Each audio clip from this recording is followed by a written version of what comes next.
నిన్న పంచాయతీరాజ్ మంత్రి తర్వాత ముఖ్యమంత్రి రేవంత్ రెడ్డి ఇద్దరు కూడా వేరు వేరు ప్లేస్లకి వెళ్ళి గ్రామ పంచాయతీ ఎన్నికలు నోటిఫికేషన్ వెంటనే వస్తుంది అని చెప్పని స్టేట్మెంట్ వచ్చింది. కాకపోతే ఈయన పీసీసీ ఉన్నప్పుడు రేవంత్ రెడ్డి సర్పంచ్లను ఉద్దేశించుకుంటూ మాట్లాడి ఈయన చెప్పింది ఏంటంటే, నేను అధికారంలోకి వచ్చినాక వెంటనే నేను బిల్లులు మొత్తం మీరు ఈ పార్టీ ఆ పార్టీ అని కాదు, ఏ పార్టీ అయినా పర్లేదు, అధికార పక్షమైనా ప్రతిపక్షమైనా కానీ మీరు బయటికి రాండ్రి, మీరు రోడ్ల మీదకి రాండ్రి, మీరు ఆగమవుతున్నారు, మీకు ఇలా కనీసం పుస్తమెట్టలు మీ భార్యల మీద ఉన్నాయి కావచ్చు, అవి కూడా పోతాయి, మిత్తిలకు ఇస్తేందుకు కూడా రేపు మీకు ఇబ్బంది అవుతుంది, బిచ్చగాళ్ళుగా తయారు కాబోతున్నారు మీరు, కాబట్టి మీరు రోడ్ల మీదకి వచ్చి మంత్రుల మీద తిరగబడండి, ఎమ్మెల్యేల మీద తిరగబడండి అని చెప్పని ఈయన రెచ్చగొట్టిండి ఈ ముఖ్యమంత్రి పీసీసీ ప్రెసిడెంట్ ఉన్నప్పుడు. ఇవాళ ఈయన ముఖ్యమంత్రి అయిన తర్వాత 18 నెలలు దాటింది, వీళ్ళకి ఇచ్చే పెండింగ్ బిల్ల గురించి ఏం మాట్లాడకుండా ఆయన ఎన్నికలకు పోతా అని చెప్పి బుకాయింపు మాటలు చెప్తున్నాడు ఆయన. ఈ ముఖ్యమంత్రి మళ్ళీ ఇంకో మాట కూడా ఏం చెప్పిండంటే, ఎన్నికలు ఒకవేళ ఎమ్మెల్యే ఎన్నికలు కనుక అయిపోతే మిమ్మల్ని అడిగేటోడు కూడా ఉండడు అని చెప్పిండు. ఈయన ముఖ్యమంత్రి అయిన తర్వాత కూడా ఈయన కూడా ఎవరిని పట్టించుకోలేదు. ఇప్పుడు ఒకవేళ గ్రామ పంచాయతీ ఎన్నికలు కనుక అయితే వీళ్ళు నిజంగానే రేపు ఎన్ని ఆత్మహత్యలు అయితాయో తెలియకుంటున్నది. ఆల్రెడీ 30కి పైన ఆత్మహత్యలు జరిగినాయి ఇప్పటికే ఈ గవర్నమెంట్ వచ్చిన తర్వాత కూడా. గతంలో 50, ఇదొక 30 మంది అయిపోయినారు ఇప్పటికే. ఇంకా ఆత్మహత్యలు ఇంకా జరగకుండా ఉండేటందుకని మీరు వెంటనే మీరు చెప్పినట్టుగా మీరు అన్నారు కదా, వచ్చి మీరు సొక్కాలు పట్టుకోరు అని చెప్పిండు ఆయన ఆంధ్రోళ్ళు వెంబడి తిరిగింది కాబట్టి సొక్కాలు అంటారు, అక్కడ సొక్కాలు అంటే మన దగ్గర గల్లా అంటారు, గల్లా పట్టుకున్నాయి. తెలంగాణ భాష కూడా చక్కగా లేదు ఆయనకు.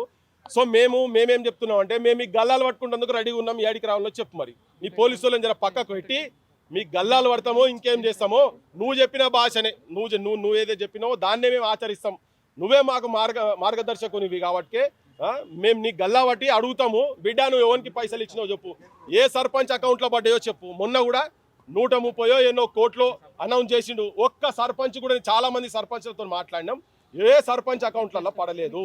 కనుక ఈ బుకాయింపు మాటలు నువ్వు వెంటనే ఏంటంటే ఉన్న పైసలు వీళ్ళకి ప్రతి ఒక్క సర్పంచ్కు పైసలు వచ్చేది ఉంది, ఆ పైసలు వెంటనే నువ్వు రిలీజ్ చేయకుండా కనుక పోయేది ఉంటే మేము కూడా చెప్పినాం 2 రోజులల్లా 3 రోజుల లోపట మేము కార్యాచరణ తీసుకుంటాము, ప్రకటిస్తాం, కార్యాచరణ కూడా ప్రకటిస్తాం. సర్పంచ్లంతా కలిపి ఇంకా చాలా మందితో కూడా మాట్లాడేది ఉంది, మాట్లాడతాము. మేము దీన్ని కార్యాచరణ భీకరంగా తీసుకోబోతాము. మీరు అన్నారు కదా మాది ప్రజాపాలన, మాది వాళ్ళది పైశాచిక పాలన, పోలీసు పాలన అని. ఇప్పుడు మీరు సర్పంచ్ల మీద, ఈ సర్పంచ్ల మీద కూడా మీరు మీ పోలీసు లాఠీలు పెట్టి ఇండ్ల కాడ కూడా పండుకున్న వాళ్ళను రాత్రి 12 గంటలకు 1 గాడికి కూడా వచ్చి సర్పంచ్ల ఇండ్ల కాడికి వచ్చి వాళ్ళని అరెస్టులు చేస్తూ ఉన్నారు మీరు. మరి మీది గదే పాలన అవుతుంది కదా. మీ ఇనుప పోలీసు పాదాలతోటి ఉద్యమాలను, జెన్యూన్ ఉద్యమాలను మీరు అణచేయలేరు. మీరు చెప్పిన మాట ప్రకారమే మేము రేపటి నుంచి మేము కూడా రోడ్ల మీదకి వచ్చే సిచ్యువేషన్స్ వస్తాయి. మీరు ఏమవుతుంది వీళ్ళతో కనుక పోయేది ఉంటే రేపు ఎన్నికలలో కాంగ్రెస్ పార్టీ, నువ్వు అందరికి చెప్తున్నాట, నీ ఎమ్మెల్యేలకు, ఎంపీలకు, ఎమ్మెల్సీలకు చెప్తున్నాట, మొత్తం స్వీప్ చేయాలని చెప్పని. నువ్వు స్వీప్ చేసుడు ఏమవుతుందో రేపు ఎన్నికలలో తేలిపోతుంది. ప్రతి సర్పంచ్కు చాలా బాధలలో ఉన్నారు, వాళ్ళు ఇబ్బందులు ఉన్నారు, ఆత్మహత్యలు చేసుకునే కాడికి ఉన్నారు, కొంతమంది ట్యాంకులు ఎక్కుతున్నారు. వాళ్ళు ఎక్కడ పోతే కలెక్టర్ల దగ్గర పోయి దండం పెడుతున్నారు. ముఖ్యమంత్రి చెప్పిండంటే మాకేం ఆర్డర్స్ లేవు అని. అంతకుముందు నువ్వు ఏం చెప్పినావు, నువ్వు ఏ చిన్న స్లిప్ ఇస్తే ప్రతి ఒక్కరికి మేము ఏదంటే అది చేస్తామని చెప్పినావు. కానీ వీళ్ళ మీ ఆఫీసుల కాడికి వస్తే గొడ్లను కొట్టినట్టు కొట్టిరు. ఇక అధ్యక్షుని కత్తి ఇక్కడ మొత్తం ఇక్కడ కాటు పడ్డది. నా దగ్గర విజువల్ మీరు ప్లే చేస్తా అంటే నేను చూపిస్తా. నరేష్ వీళ్ళందరినీ, రవీందర్ రెడ్డి, ఈయన మొత్తం రవీందర్ బైసాబ్ ఆయన ఇది ట్యాంక్ ఎక్కిండు దునుకుతా అని చెప్పి. అంటే చాలా ఆత్మహత్యలు చేసుకునే కాడికి దగ్గరలో ఉన్నారు, అప్పుల పాలైనరు, తిప్పల పడుతున్నారు మొత్తము. కనుక నువ్వు వెంటనే వీళ్ళకి రావాల్సినటువంటి బిల్లులు శాంక్షన్ చేసి రిలీజ్ చేయండి. ఇంకోటి చెప్తున్నా, నువ్వేందో బరివాతల నిలబడ్డా, నన్ను కోసుకున్నా, వెళ్ళయి పైసలు లేవు, పాడు లేవు అని చెప్పని పిచ్చి మాటలు మాట్లాడుతున్నావు కదా. నువ్వు పెద్ద ప్రోగ్రామ్స్, నీ హోర్డింగ్ బిల్స్, నువ్వు రోడ్ల మీద హోర్డింగ్ పెట్టినావు కదా, ఆ హోర్డింగ్ల బిల్లులు నువ్వు ఏం చేయని పనికి చేసిన పొంగనాలు కొట్టుకుంటూ ఫోటోలు పెట్టుకున్నావు కదా, గా పైసలు ఇచ్చినా వీళ్ళకు సరిపోతాయి. గా పైసలైనా నువ్వు మిస్ వరల్డ్లు బయట దేశాలకు తిరుగుతున్నారు కదా మీరు, లాహిరి అనుకుంటా జోల పాటలు వాడుకుంటా తిరుగుతున్నారు. థేమ్స్ నది చుట్టూ పోయి ఇట్లా డ్యాన్సులు వేసుకొని తిరిగి అవి ఉన్నాయి కదా విజువల్స్, అవన్నీ ఉంటాయి. ఏంటి వాళ్ళ విజువల్స్ అవన్నీ తిరిగేటందుకు నీకున్నాయి. కానీ ఇక్కడ ప్రతి ఊర్లో నీ మిస్ వరల్డ్ దేవునికి ఎరక, కానీ ఊర్లలో ప్రతి కుటుంబం, ప్రతి సర్పంచ్ భార్య, పిల్లలు చాలా హరిగోసపడుతున్నారు అప్పుల పాలయ్యి. ఊర్లలో అప్పులు ఇచ్చిన వాళ్ళు నానా మాటలు అంటుంటే అవమానాల బతుకులు బతుకుతున్నారు కాబట్టినే నువ్వు ఇచ్చిన మాట ప్రకారం ముఖ్యమంత్రి రేవంత్ రెడ్డి వెంటనే వీళ్ళ బిల్లులు చెల్లించాలి, లేకపోతే మేమైతే కార్యాచరణ తీసుకోబోతున్నాము. దాని తర్వాత రాజకీయంగా నీకు కూడా ఓట్ల రూపకంగా నీకు కూడా దెబ్బ పడబోతున్నదని చెప్పి మీకు చెప్పదలుచుకున్నాం. మొట్టమొదటి తెలంగాణ ఉద్యమకారుని పోయి శవాలై ఊరేగుతున్నారమ్మా, రైతన్నలు నరి సేన్లలో సమాధులైనరమ్మా, కూలన్నలు అనుకుంటా తిరిగినాం మేము. ఈ శవాల గురించి, ఆత్మహత్యల గురించి, విద్యార్థుల ఆత్మహత్యలు కావచ్చు, ఈ తెలంగాణ విముక్తి కోసం తిరిగినటువంటి మనిషిని కాబట్టి నాకు మొదటి హక్కు నాకు అది ఉంది. దాంతోపాటు ఇంకొకటి ఉన్నది, మా నాన్న కూడా మా ఊరికి మొట్టమొదటి సర్పంచ్ ముచ్చల సత్యనారాయణ గారు. వెనకట గైర్ ముల్కీ గోబ్యాక్, ఇడ్లీ సాంబార్ గోబ్యాక్ ఉద్యమాన్ని స్టార్ట్ చేసినాడు. ఒక మాజీ సర్పంచ్ కొడుకుగా నాకు ఆ హక్కు ఉన్నది. మా నాన్న సమితి ప్రెసిడెంట్ కూడా ఉండే, నాకు హక్కు ఉన్నది. పట్టణాలకు పల్లె పోటీగా నిలవాలి, అభివృద్ధిలో ముందు అడుగులే వేయాలి. సౌఖ్యాలకే ఇల్లురా పల్లెడ స్వర్గమై విలసిల్లురా, పంచాయత్ వచ్చిందిరా పల్లెడ పల్లెకే విలువ వచ్చేరా, నీ ఊరి బాగోగు నీవే చూడాలిరా, నీ ఊరి మంచి చెడు నీ జిమ్మెదారిరా, బాధ్యతే నీకొచ్చారా పల్లెడ భారీ హక్కే వచ్చారా అని రాసిండు పంచాయతీ వచ్చినప్పుడు. అందుకనే నా తెలంగాణ పంచాయతీలను, నా తెలంగాణ సర్పంచులకు ఇబ్బంది వచ్చినప్పుడు నా అసంటోడు కాకపోతే ఎవరాయ వచ్చేది? బరాబర్ మాట్లాడతాం. ఆ సోయిలైనా పిచ్చి పిచ్చి మాటలు మాట్లాడుకుంటూ కూర్చుంటే మేము మాట్లాడుకుంటుంటామా? బరాబర్ నేను కాదు, రేపు సమాజం మొత్తం కదలాలి. మీ ఊర్లో మీ సర్పంచ్, మీ గ్రామ ప్రథమ పౌరునికి ఎట్లయితే భారతదేశానికి ప్రథమ పౌరాలు ఎట్లయితే ప్రెసిడెంట్ ఉండనో, ఆమెకు అవమానం జరిగితే దేశం ఇన్సల్ట్ ఎట్లయితే ఫీల్ అవుతుందో, అట్లా ప్రతి ఊర్లలో సర్పంచ్లకు వాళ్ళు ఇబ్బందులు పడుతున్నారు, వాళ్ళ అప్పుల పాలవుతున్నారు, ఆత్మహత్యలకు సైడ్ పోతున్నారు. కాబట్టినే వాళ్ళ దిక్కు వాళ్ళ పక్షాన్ని ఉంటేందుకు ప్రతి పల్లె కులాలకు అతీతంగా, మతాలకు అతీతంగా ప్రతి ఒక్కరు కదలాల్సిన అవసరం ఉన్నది. ప్రతి ఒక్కరు మీ ప్రాంతంలో ఉన్నటువంటి ఎమ్మెల్యేలను అడగాలి, అరే ఏం చేసిరా గార్దులారా మీరు, మీ ముఖ్యమంత్రి మాకు ప్రామిస్ చేసిండా లేదా, విమానాలు చేసుకున్నాడా లేదా, విమానాలు ప్రమాణాలు చేసిండా లేదా ముఖ్యమంత్రి రేవంత్ రెడ్డి? చేసిండు కదా, మరి అడగాలి కదా. దున్నపోతు ఇంతకుముందు నేను చూపించిన కదా, మళ్ళీ కావాలంటే మీకు మళ్ళీ ఒకసారి వినిపిమంటే నేను వినిపిస్తాం. మీ దాంట్లో వస్తుందంటే ఇగో ఇన్నుండ్రి.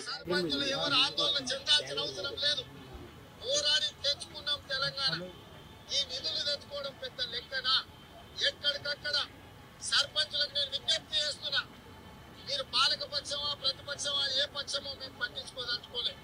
మీరు కష్టాలలో ఉన్నారు, మీరు అప్పులు చేసి గ్రామాలను అభివృద్ధి చేశారు. వేలాది కోట్ల రూపాయల నిధులు, మీ బిల్లులు రావాలి. మీకు కాంగ్రెస్ పార్టీ అండగా నిలబడుతుంది. రోడ్ల మీదకి రాండి, మంత్రులను నిలదీయండి. ఇంకా 3-4 నెలలు అయితే ఎలక్షన్లకు వెళ్ళిపోతుంది ఈ ప్రభుత్వం. ఎన్నికల క్షేత్రంలోకి వెళ్ళిన తర్వాత అనా పైసా కూడా మీకు రాదు. ఇవాళ మీరు అప్పులు కట్టడానికి, ఇవాళ తాలి పుస్తకాలు అమ్మడానికి ఉండదు, రేపు మిత్తి కట్టడానికి కూడా మీ దగ్గర ఉండవు. ఇది ఈ మొగాయన మాట్లాడిన మాటలు ఈయననే చెప్పిందే కదా. ఈయన రోడ్ల మీదకి రమ్మని సొక్కాలు బట్టి గుంజమన్నాడు కదా. ఇక రేపు గుంజుతారు. మరి ఇక నువ్వు వినకపోతే రేపు గుంజుతారు. ముఖ్యమంత్రి యాడికి వస్తావో చెప్పువా, నీ పోలీసు వాళ్ళు లేకుండా రమ్మని చెప్పి ఒక్కసారి ముఖ్యమంత్రి రమ్మని చెప్పి రోడ్ల మీదకి, ఏ రోడ్ల మీదకి వస్తాడో. ఇది పట్టుకునే ఉంటాం మేము. నువ్వు చెప్పిన మాటనా లేకపోతే మేము మాట్లాడుతున్నావా? ఎవరు బలిచి మాట్లాడినరు? మేము బలిచి మాట్లాడుతున్నావా, నువ్వు మాట్లాడినావా? లేకపోతే నువ్వు ముఖ్యమంత్రి అయినాక బాగా బలిచినావు నువ్వు.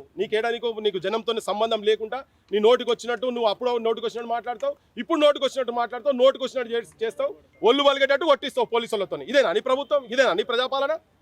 దొంగల పాలన మొత్తం, డకైట్ల పాలన అయిపోయింది తెలంగాణ మొత్తం. కాకుల గాసి గద్దలకేసినట్టు అయిపోయింది తెలంగాణ. ఎంబెల్ రికార్డు సబ్మిట్ చేసిన 40 రోజులకి బిల్ రావాలని చెప్పి వీళ్ళందరూ సబ్మిట్ చేసినటువంటి సందర్భం ఉందా? అందరు సబ్మిట్ చేసి అన్ని లెక్కలు ఉన్నాయి, అన్ని చూపించారు కదా. ప్రతిది ఉన్నాయి, ప్రతి మొత్తం డాక్యుమెంట్స్ ఇంతకుముందు మీరు ఆడ స్టేజ్ చూపించారు కదా, అందరి ఉన్నాయి. నేను ఒకటి అడుగుతా, నువ్వు అడిగిన దానికి నీకే ఆన్సర్ చేస్తా. గింబిల్ కాదు, ఆయననైతే పీసీసీ ఉన్నప్పుడు అవన్నీ చూసుకోనే చెప్పింది. అవన్నీ పీసీసీ ఉన్నప్పుడే చెప్పిండు కదా. మరి ఆయనకు అవన్నీ తెలిసే మాట్లాడింది కదా.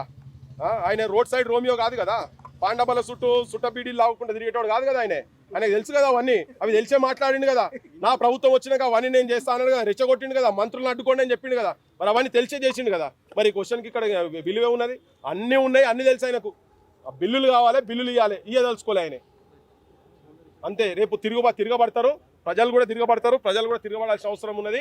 సర్పంచ్ల పక్షాన ప్రజలు కూడా నిలబడాల్సిన అవసరం ఉన్నది. సంఘాలు నిలబడాల్సిన అవసరం ఉన్నది. అన్ని ఆపోజిషన్లు కూడా నిలబడాల్సిన అవసరం ఉన్నది. వాళ్ళు తప్పులు చేసిరు కాక పక్క, కానీ ఇప్పుడు మాత్రం సర్పంచ్ల పక్షాన లేకపోతే తెలంగాణలో ఎన్ని పల్లెల పాడలు, సర్పంచ్ల పాడలు లేస్తాయో తెలియదు మనకి. నెక్స్ట్ 5 సంవత్సరాలల్లా ఒకరి బిడ్డ పెళ్లిళ్ళు, ఒకరు చదువులు మధ్యలో ఆపినరు, నానా ఇబ్బంది, నానా గోసలు పడుతున్నారు. నేను కూడా కాదు కదా, ఆ పిసిసి ప్రెసిడెంట్ అప్పుడు ఆయన కూడా చెప్పిండు కదా, అందుకనే ఇమ్మీడియట్గా వెంటనే గవర్నమెంట్ దీన్ని అడ్రస్ చేయకపోతే మాత్రం రేపు పొద్దుగాల వీళ్ళు ఆ మ్యూజిక్ ఫేస్ చేయాల్సి ఉంటుంది. చూడండి అది కూడా మేమందరం కూడా మూకుమ్మడి ఆత్మహత్యలు చేసుకుంటాం, మాకు పర్మిషన్ ఇవ్వండి, మాకు పర్మిషన్ ఇవ్వండి చెప్పండి. నేను రెడీ. నేను ఒకటే ఆత్మహత్యలు పరిష్కారం కాదు. ఇగో గినే ఈ రాజేందర్ నిర్మల్ దగ్గర ఎంటెక్ సర్పంచ్, నిర్మల్ దగ్గర ఒక ఊరికి సర్పంచ్ అంటే ఎంటెక్లు చదివి ఎంఎస్సీలు చేసిన వాళ్ళు, బీటెక్లు చేసిన వాళ్ళు చాలా మంది నా ఊరును నా తెలంగాణను బాగు చేసుకుంటా అని తెలంగాణ వచ్చిన తర్వాత ఊర్ల పంట పోయి ఒక రాజకీయ ప్రత్యామ్నాయం తీసుకొస్తామని చెప్పని పోయినోళ్ళు. మా మీతికొండ దగ్గర కూడా సర్పంచ్ రాజు ఆయన కూడా బీటెక్ చేసిండు. ఇట్లా చాలా మంది బీటెక్ చేసిన వాళ్ళు ఆత్మహత్యలు చేసుకుంటాం మాకు పర్మిషన్ ఇవ్వని అంటారు. నేను ఆత్మహత్యలు నేను ఎంకరేజ్ చేయబాయి sir. Telangana needs soldiers not martyrs. తెలంగాణకు అమరులు కాదు, తెలంగాణకు సైనికులు కావాలి. సర్పంచులు రేపు సైనికులు కానీ మీ ఊర్లలో పోయి ఈ రాజకీయ పార్టీకి భూస్థాపితం అయ్యేటట్టుగా, ఈ నాయకత్వాన్ని భూస్థాపితం అయ్యేటట్టుగా వీళ్ళు చెప్పినటువంటి అబద్ధాల పునాదుల మీద ఏదైతే ఓట్లు వేసుకుని అధికారంలోకి వచ్చిండ్రో దాన్ని మీ గ్రామాలలో జనం లోపలి తీసుకుపోండి.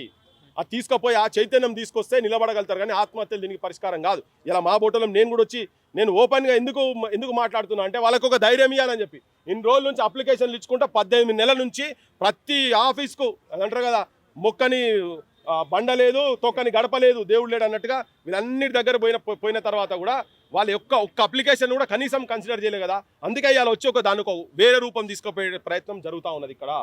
సో ఆత్మహత్యలు కాదు దీనికి పరిష్కారం. ఆత్మహత్యలు ఎట్టి పరిష్కారం కాదు. 1200 మంది చచ్చిపోయారు కదా. 1200 మంది నా ఊర్లు నేను బాగు చేసుకొని నేను ఒక 10 మంది సైనికులను తయారు చేస్తా అంటే ఇలా తెలంగాణ ఇంత దుస్థితి ఉండి ఆంధ్ర పాలకుల చేతుల్లో ఉన్నటువంటి వాళ్ళని తీసుకొచ్చి గద్దెల మీద కూర్చోబెట్టకపోవు. తెలంగాణ ఉద్యమకారుల మీద తుపాకులు పెట్టిన వాళ్ళు వచ్చి మంత్రులు, ముఖ్యమంత్రి అయి కూర్చున్నాడు. సిగ్గు లేకుండా జనం కూడా మనకు కూడా అవమానం అనిపిస్తుంది చూస్తుంటే. పోనీ ఈయన వచ్చినాకైనా మంచి జరుగుతుందేమో అని అనుకుంటే అది కూడా లేదు. ఆ దోపిడీ కంటిన్యూ అవుతున్నది తప్ప గివిల బిల్లులు ఇయ్యారు. అబ్బా నాకు అర్థం కాదు. వాళ్ళు పనులు చేసినాయి కదా, వాళ్ళ పైసలు కదా. మీకు ఎట్లా మెగా కృష్ణారెడ్డికి బిల్లులు ఎట్లా వస్తాయి, పొంగులేటి శ్రీనివాసరెడ్డికి బిల్లులు ఎట్లా వస్తాయి, మీకు వాళ్ళ బిల్లులు ఎట్లా వస్తాయి? 1000 కోట్ల రూపాయలు వాళ్ళకి ఇస్తారు, గివిలపై ఇయ్యారా? కుటుంబాలు ప్రతి ఊర్లో శోక సముద్రంలో నిండిపోయే పరిస్థితి ఉన్నది ఇలా తెలంగాణ. అటువంటి జరగకుండా ఉండాలంటే మాత్రం వెంటనే ముఖ్యమంత్రి సోయి తెచ్చుకోను. నీ పక్కకి ఎవరున్నారో లఫూట్ గాళ్ళు అంతా ఉన్నట్టున్నారు, నీకు కూడా తలకాయ అట్లనే పనిచేస్తున్నట్టు అనిపిస్తుంది. నేను ఆవేశంతో కాదు, చాలా ఆందోళనతో అవమానంతో మాట్లాడుతున్నాం. మేము ఇక్కడ ఇంతమంది ఉన్నారు, ఇక్కడ మొత్తం ఒక్కొక్కరు నడితే ఒక్కొక్క బాధ నాకన్నా ఎక్కువ చెప్తారు వాళ్ళు. మొత్తం వాళ్ళు ఏమేమి ఫేస్ చేస్తున్నాం ఊర్లలో అని చెప్పని. అప్పులోడు ఉట్టిగుంటే నువ్వే చెప్తావు, ఆడిపోతే మమ్మల్ని దొంగలు చెప్పులు ఎత్తుకపోయడం లెక్క చూసి రాబోయే నువ్వే చెప్తావు. మరి ఊర్లో పోతే సర్పంచ్లు ఏమనాలరా నాయన? ఏమనాలే ముఖ్యమంత్రి రేవంత్ రెడ్డి ఏమనాలే? నీది నువ్వు అన్నో మీటింగ్లో పట్టుకొని మైక్ పట్టుకొని చెప్తివి. తెల్ల రాని పేపర్లలో వచ్చాయి. ఇప్పుడు సోషల్ మీడియా తప్ప దేంట్లో వస్తుందో మాకు తెలియదు అసలు వీళ్ళ బాధల గురించి అయితే. అందుకే ప్రతి ఊరు నువ్వు ఎక్కడికెళ్ళో తీసుకొచ్చి 100-110 మందిని తీసుకొచ్చి ఇక్కడ ఈ ర్యాంపుల మీద వాకింగ్ టాకింగ్ చేయించుడు కాదు నాయన. ఈ సర్పంచులు ఇక్కడ ఉన్నటువంటి వాళ్ళు కూలి పని చేసే వాళ్ళు కావచ్చు. అలా చెప్తున్నారు చాలా మంది. ఆటోలు నడుపుతున్నాం, ఆటోలు నడుపుతున్నారు, కూరగాయలు అమ్ముకుంటున్నారు, మేస్త్రి పనులకు పోతున్నారు. నీ గుంపు మేస్త్రి పంచం పని ఇట్లున్నది. ఊర్లలో అసలు నాయకులు దేశకి నేతలేమో ఈ పార పని చేసే కాడికి తీసుకుపోతున్నాడు. దరిద్రమైన పాలన వెంటనే ముఖ్యమంత్రి స్పందించాలి. లేకపోతే మాత్రం నీకు ఎమ్మడబడతారు ఈ సర్పంచ్లు అంతా ఎమ్మడబడతారు. సర్పంచులందరూ సీఎం రేవంత్ రెడ్డిని కలిసిన నేపథ్యంలో వారు అవినీతికి పాల్పడ్డారని చెప్పేసి సీఎం రేవంత్ రెడ్డి అన్నాడు. దీన్ని ఎలా చూస్తున్నారు? ఇప్పుడు నేను అడుగుతున్న ముఖ్యమంత్రికి దానికి ఒక ఆధారంగా మాట్లాడాలి. ఏదైనా మాట్లాడితే నోటికెళ్ళి ఆధారంగా మాట్లాడాలి. అవినీతి చేసిన వాళ్ళు బదాట్లా తిరుగుతున్నారు, ఓపెన్గా తిరుగుతున్నారు, వాళ్ళ మీద యాక్షన్ తీసుకుంటానికి నాకు చేతన అయితే లేదు. ఏ సర్పంచ్ మీద ఎవరి మీద ఎంక్వైరీ చేసి ఇప్పుడు రవీందర్ రావు ఉన్నాడు, తన మీద ఎక్కడ చేసిండు, ఇవి అన్న ఉన్నాడు ఎగ్జాంపుల్ ఈయన మీద ఏడే ఎంక్వైరీలు చేసి నువ్వు ఏ రిపోర్ట్ వచ్చింది, ఏది అవినీతి జరిగిందని చెప్పి నీకు ఏడ రిపోర్ట్ వచ్చింది చెప్పు. మీరు పైన కూర్చొని లాలూచి పడుకుంటా మీరు అటు ఇటు చేస్తున్నారు. లక్షల కొద్ది బిల్లులు ఇంతకుముందుగో మన నరసింహ వీళ్ళకు కూడా వచ్చేది ఉన్నది. వీళ్ళ మీద ఏమైనా కమిషన్ వేసి నువ్వు ఎంక్వైరీ చేసినావు అంటే తెలంగాణలో ఉన్నటువంటి ప్రతి సర్పంచ్ అవినీతి చేసిన ఆయన దృష్టిలో మరి నువ్వు ఏం చేసి ఎక్కడ రిపోర్ట్స్ వచ్చినా అన్ని లంగా మాటలు ఇవి. అంతకుముందు ఎట్లా మాట్లాడింది అదే ముఖ్యమంత్రి, అదే నోరు కదా, ఇదేం మార్పింగ్ చేసింది కాదు, అదే నోరు కదా మాట్లాడింది. మరి ఆ ముఖ్యమంత్రి కదా చెప్పింది. మరి ఇవన్నీ మరి ఆ ముఖ్యమంత్రి చెప్పినప్పుడు ఇప్పుడు ఆయన అప్పుడో మాట ఇప్పుడో మాట చెప్తారా? ఇవన్నీ ఏంటంటే బుకాయిస్తందుకు వీళ్ళకు పైసలు ఇవ్వకుండా వీళ్ళని హరాజ్ చేసి ఇబ్బంది పెట్టాలనే ఉద్దేశంతో చేస్తున్నటువంటి పని. చాలా మంది సర్పంచులు మేము బీఆర్ఎస్ అనుబంధంగా ఉన్నామని చెప్పేసి మా బిల్లులు చెల్లిస్తలేడని చెప్పేస్తుంటారు. దానికి సంబంధించి అదే నోరు ఈ పీసీసీ ఉన్నప్పుడు సేమ్ నోరు ఏం చెప్పిండ్రు, అధికార పక్షమైనా ప్రతిపక్షమైనా ఏ పక్షమైనా సర్పంచులు వాళ్ళ ఇండ్ల మీద గురించి చేయలేదు, వాళ్ళు చేసింది తెలంగాణ ప్రజల గురించి మీ ఊరు అభివృద్ధి గురించి చేసిరని చెప్పి అదే నోరు మాట్లాడింది కదా. ఇప్పుడు అదే నోరు మళ్ళీ ఉల్టా మాట్లాడుతుందా? నోరా మోరా? గడికోటి మాట్లాడేందుకు గడికో చిత్తం గాడి దిగునామా ఏంది ఇది? సో అది కావచ్చు, ఎవరు ఏదన్నా కావచ్చు, ఏ పార్టీ ఆ పార్టీలోకి వెళ్ళి ఈ దాంట్లోకి వచ్చిన లేరా? అంతకుముందంతా ఏ పార్టీలో ఈయన దగ్గర సగం క్యాబినెట్ ఎక్కడుండే, ఏ పార్టీలకెళ్ళి వచ్చింది ఈయనకు? ఈయన అన్నాడు పార్టీలు మారితే ఊర్లలో చెప్పుల దండలేయినరి, ఉరికిండ్రి, రాళ్లతో కొట్టిర్రు అని మాట్లాడిండు. ఇప్పుడు ఎవరిని కొట్టాలే? ముఖ్యమంత్రి ఆడున్నావు, నిన్ను కొడతాం దా, ప్రెస్ క్లబ్ ముంగడికి రా, రాళ్లతో ఎన్ని రాళ్ళు కొడితే చూడిడా, ఒక్కసారి నువ్వు రా, నీ సెక్యూరిటీ లేకుండా రా. నీ తెలంగాణ నిరుద్యోగులు మొత్తం కలుగుతారు, ప్రతి ఊర్లో పంచాయత్ సెక్రటరీలు కలుగుతారు, ప్రతి ఊర్లో సర్పంచులు కలుగుతారు. వాళ్ళు ఎంబడి తలా 10 మంది కనుక వస్తే 8,000 మంది అవుతారు, 1,00,000 మంది వస్తారు నేను కొడతాను ఇక్కడ. సెక్రటరీలు కూడా మూకుడు మరి సెలవులు పెట్టే యోచనలు ఉన్నారట, వాళ్ళు కూడా పెట్టలేదు. వాళ్ళని ఫుల్ హరాస్ చేసిండ్రు, సెక్రటరీలను కూడా ఫుల్ హరాస్ చేస్తున్నారు. వాళ్ళకి ఏదో అరకొర జీతం ఉంటే దాంట్లోకి వాళ్ళకి ఇప్పటిదాకా ఇప్పుడు ఊర్లలో చెత్త తీసేందుకు ట్రాక్టర్లు ఉంటాయి అబ్బా, ట్రాక్టర్లకు డీజిల్ పోయాలి, ఏదైనా మోటార్లు ఖరాబ్ అయినా పైసలు. ఒక్క పైసా ఈ 18 నెలల నుంచి ఒక్క పైసా గ్రామాలకు రాలే. అంతకుముందు అటో ఇటో ఈ సర్పంచులంతా కలిసి వాడోడు వీడు సందులలో పోతే తిడతాడని చెప్పి వీళ్ళు పాపం మీదేసుకొని, ఎందుకంటే తెల్లంగి లేచిన పాపానికి వీళ్ళు పోయి పాపం అప్పులు చేసిర్రు. ఇప్పుడు విఆర్ఓల మీద పడుతున్నారు. వీళ్ళ మీద ఎట్లయితే హరాస్ చేసిండ్రో కలెక్టర్ వాళ్ళంతా, ఇప్పుడు సెక్రటరీల మీద విఆర్ఓలు కూడా లేరు, వాళ్ళ పని కూడా వీళ్ళ మీదే పడుతున్నది. మొన్న ఈ మధ్యలో ఈమె పంచాయతీరాజ్ మినిస్టరు వాళ్ళ మీటింగ్లో పోయి చెప్పింది, మీరంతా గ్రామ కలెక్టర్లు అని. వినగానే మా వాళ్ళు బాగా ఉబ్బిర్రు, మమ్మల్ని కలెక్టర్లతో పోల్చిరని చెప్పని. కానీ ఇంకా మొత్తం బొక్క పడుతున్నది, మొత్తం లోపలంతా అందరు పరేషాని అన్నట్టుగా, ఊపరిసే షేరు అని అందరు పరేషాని లెక్కున్నది.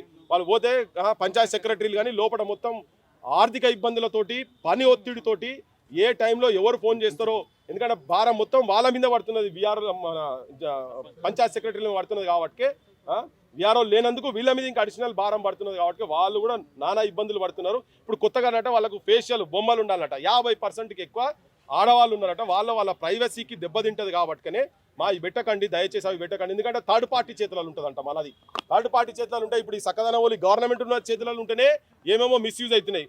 ప్రపంచ సుందర పోటీలు వీడికి వస్తేనే దాంట్లోనే కథలు పడ్డారు. మరి రేపు పొద్దుగా వీళ్ళందరినీ తీసి ఏం చేస్తారు? వీళ్ళు ఈ బొమ్మలను తీసి పంచాయత్ సెక్రటరీలు ఏం చేయబోతున్నారు? వీళ్ళు థర్డ్ పార్టీకి ఇచ్చి వాళ్ళు ఏమంటున్నారు, మేము తమ్ము పెడతాము, అది పెట్టండి, ఆ మిషన్లు పెట్టండి, మాకు పని గంటలు చెప్పండి, గది చెప్తున్నారు. వాళ్ళు గది ఇంప్లిమెంట్ చేయకుండా వీళ్ళు ఏందో కొత్త కథలు పడుతున్నారు.